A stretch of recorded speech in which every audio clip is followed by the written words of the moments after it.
Olá, pessoal, tudo bem?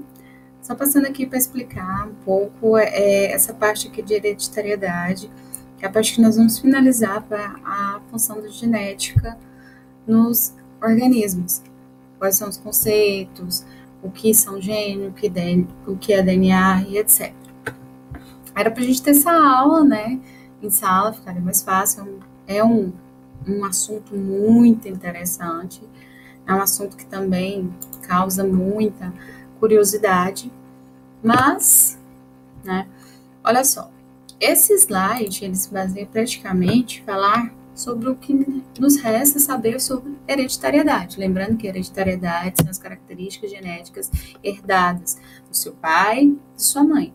É a definição de quem você é, a cor do seu cabelo, a cor do seu olho, o que você é, quem você é. Ah, eu não pareço com meu pai. Não interessa. Você tem 50% do seu pai sempre e 50% da sua mãe. Nós vimos lá nos outros textos que é através da reprodução sexuada que eu tenho essa troca de material genético, que é através da reprodução sexuada que eu posso ter essa gama de características genéticas diferenciadas. Eu preparei um textinho aqui, ele é super pequeno, que só mostra a distribuição de alguns tipos de DNA que são às vezes compatíveis com o nosso DNA.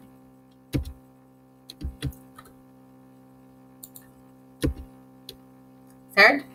Esse texto ele está no Ciência Hoje, ele é super interessante e vale a pena vocês dar uma lida assim, quem tiver interesse, eu espero que todos tenham, né? Também.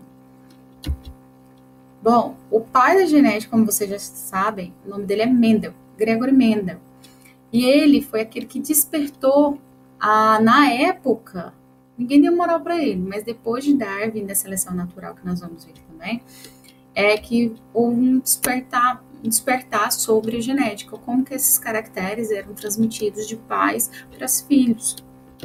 E Mendel, ele começou a fazer isso com as ervilhas, porque eram frutos fáceis de se mexer, e elas são meio hermafroditas, tá?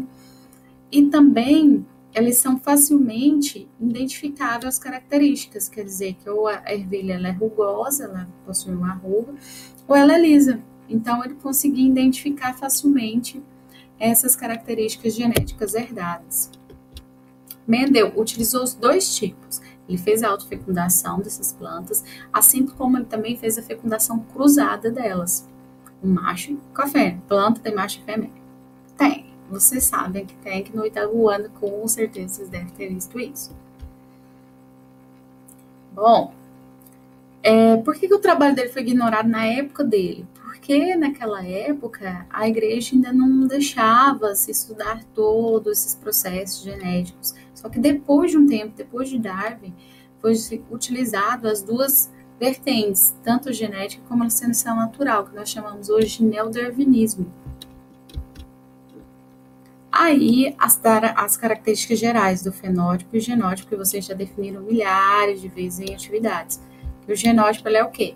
Aquele que você carrega do seu pai e da sua mãe, a característica genética que é firme, não se muda.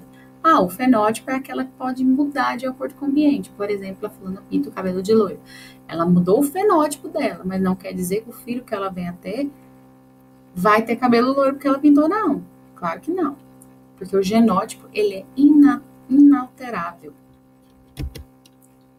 Outro também é uma relação de genótipo e fenótipo com o ambiente. Esses gatinhos siameses que possuem as cores diferenciadas, e o coelhinho também, porque o cromossomo ele se expressa melhor em locais quentes. Então, quer dizer que nas patinhas e no rostinho, ele vai se expressar melhor, por isso que eles ficam com essas características aí.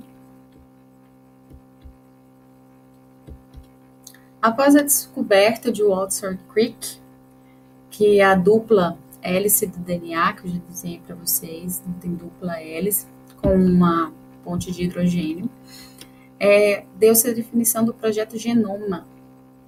O projeto Genoma, ele é de extrema importância até hoje para a ciência, porque é ele que analisa os nossos genótipos, os nossos fenótipos, também analisa, o que está acontecendo agora. O pessoal está analisando o genoma desse vírus, que é parasita, né? Ele não sobrevive fora de uma célula viva. Eles estão